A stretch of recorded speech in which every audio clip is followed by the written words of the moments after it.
Hi నమస్తే అండి, welcome to our channel. నేను మీ రాధికా రమేష్ వ్లాగ్స్కి. నేను అడిగితే ఇవాళ తలకాయ కూర వండుతున్నా అండి. నా స్టైల్లో ఎలా వండుతున్నానో చూడండి. 4 స్పూన్స్ అయితే ఆయిల్ వేసాను.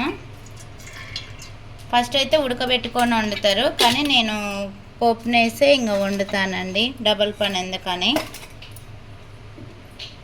కేజీ అయితే తీసుకున్నా అండి తలకాయ కూర వండుతున్నా చూడండి.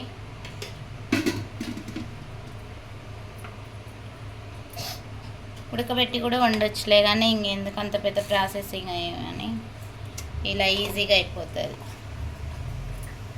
జీలకర్ర కొంచెం వేసానండి.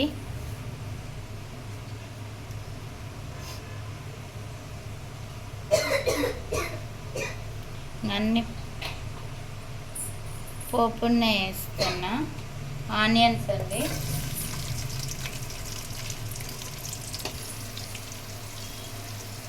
ఫ్రెష్గా నూరుకున్న అల్లం పేస్ట్ అండి. ఫ్రెష్గా నూరితేనే టేస్ట్ బాగుంటుంది అల్లం పేస్టు. కొంచెం వేసిన, కొంచెం పసుపు అండి. అసలైతే వండుకొని ఉడకబెట్టుకొని పోపునేసి వండుతారండి. అయితే నేనేం చేస్తాను అంటే ఇట్లా వండితే మంచిగా విటమిన్స్ కూడా మంచి ఇందులోనే ఉంటాయి. మనం పులుసు పోసి వండినా కూడా టేస్ట్ అయితే ఇది బాగుంటుందండి. ఇట్లా ట్రై చేయండి ఒకసారి. ఇలా ట్రై చేయని వాళ్ళైతే ఎక్కువ శాతం నాకు తెలిసి అలానే వండుతారు. నేనేమో ఇలా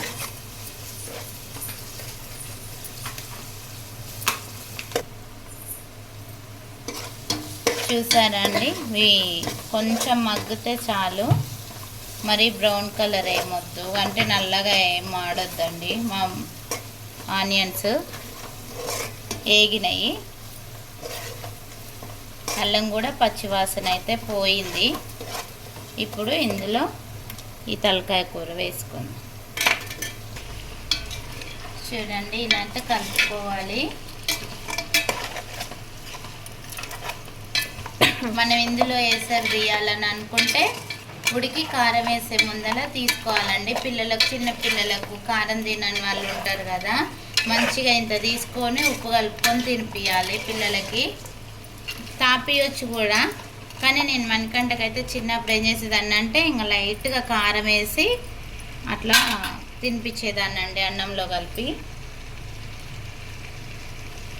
ఇంకో అండి, కొంచెం అయితే పెద్ద నిమ్మకాయ సైజ్ అంతా చింతపండు అయితే నానబెట్టానండి ఒక పావు గంట ముందు.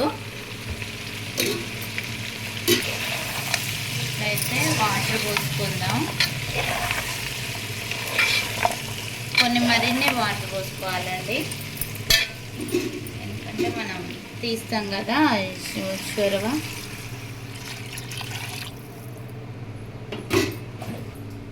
వాటర్ అయితే ఇట్లా ముక్క మునుగుతట్టు పోసుకోవాలండి. తలకాయ కూర అయినా ఏదైనా సరే ఎసరు కావాలని అనుకో, తలకాయ కూరకు మనం చొరవ తీసుకోవాలంటే ముక్క మునిగినాక ఇన్ని వాటర్ పోసుకోవాలండి ఎక్కువ, ఎందుకంటే అది ఉడకాలి కాబట్టి. అది చింతపండు వేయకోకుండా కూడా వండుకోవచ్చు. ఇప్పుడు నేనైతే పులుసు పోస్తున్నా. ఈ ఎసరులోనే కొంచెం చిన్న గ్లాస్ అంతా తీసి చిన్నపిల్లలకు తినిపించవచ్చు అండి, బోన్స్కి బలము. చిన్నప్పుడు మణికంటకైతే అలానే తినిపించేదాన్ని నేను. మటన్కైనా కూడా అంతే అండి, ఇట్లా ముక్క మునుగుతట్టు పోసి ఆ ఎసరు తీసి కూడా తినిపించవచ్చు పిల్లలకి, మంచిగా ఉంటుంది. ఎసరు కావాలనుకునే వాళ్ళు అట్లా, ఏమొద్దని అనుకునే వాళ్ళు కొంచెం తక్కువ పోసుకోవాలి అంతే. ఉడకనిద్దామండి. చూడండి, ఉడుకుతుంది.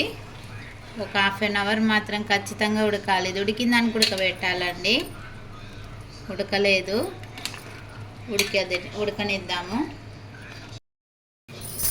చూద్దామండి, ఉడుకుతుంది.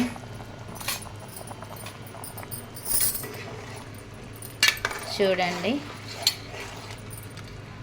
ఉడుకుతుంది. ఇంకా అయితే ఉడకలేదు.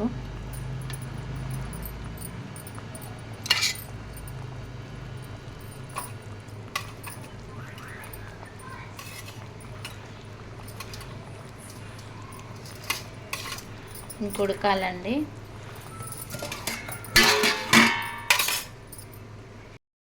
చూడండి, ఇంకా ఉడికింది.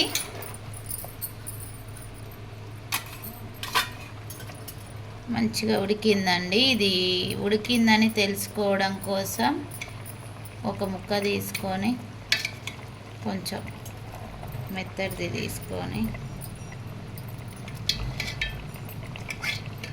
ఇంకా ఇలా తీసుకొని అయితే ఇంకో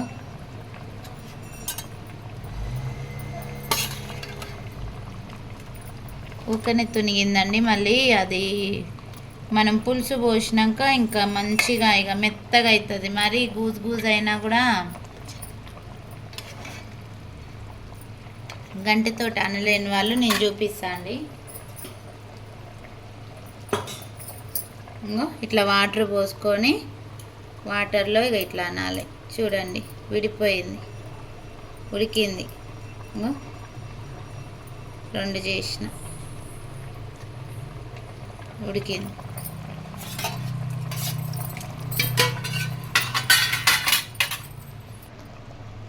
ఇప్పుడైతే కారం వేస్తున్నా అండి. 1 2 3 4 చిన్న స్పూనే అండి ఇది. ఉప్పు లేదు కారంలో, ఉప్పు కూడా మళ్ళీ అంతే వేయాలి. 4 స్పూన్స్. 5 వేస్తున్నా. 2 3 4 5. ఎందుకంటే పులుపు పోస్తున్నాం కదా, కొంచెం మంచిగానే పట్టుద్ది. ఎసరు తీసుకోవాలని అనుకునే వాళ్ళు ఈ కారం వేయకముందే తీసుకోండి. ఇదంతా ఇట్లా కారం వేయకముందు తీసుకుంటే పిల్లలకు మంచిగా తాపియొచ్చు, తినిపించచ్చు అండి అన్నంలో కలిపి. ఇంకా పిల్లలు పెద్దవాళ్ళే కాబట్టి నేనైతే ఏం తీసలేను. ఇలానే కొంచెం కారం ఎర్రగా ఊపడుతుంది అని ఏం లేదండి. కారం చింతపండు మెత్తగా పిసికిన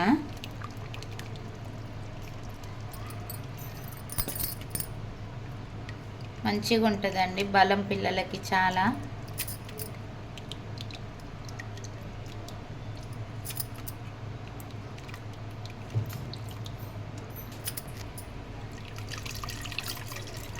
ఓకే అండి, ఇదైతే మసాలాలే. ఇంకా ఇదైతే మసిలినాక మళ్ళీ కొంచెం మెంతిపిండి వేద్దాం. బంద్ చేసే ముందు ఉడకనిద్దామండి. ఎసరు ఇంకా ఇంకేం వద్దండి, మంచిగా సరిపోయింది. ఇదే ఉడికి చిక్కగా అవుతుంది. చూద్దామండి. ఆయిల్ అయితే పైకి తేలింది, ఉడికింది చూడండి. కొంచెము మెంతిపిండి అండి, 1/2 స్పూను. టేస్ట్ బాగుంటుంది మెంతిపిండి వేస్తే. మసాలా, అల్లం పేస్ట్ అన్నీ ఈరోజే ఫ్రెష్గా నూరానండి. చూడండి చిక్కగా అయింది. కారం ఎర్రగా ఊపడుతుంది అని ఏం కారం ఉండదండి. కారం ఎక్కువ తినేరు అనేరు.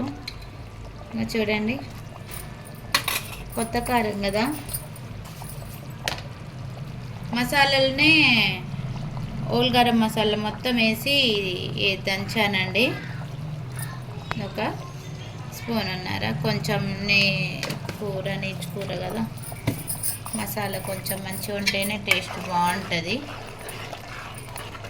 ఓకే అండి, మన తలకాయ కూర అయితే రెడీ అయిపోయింది. సింప్లీగా మన తెలంగాణ స్టైల్లో అయితే నేను తలకాయ కూర చేశాను.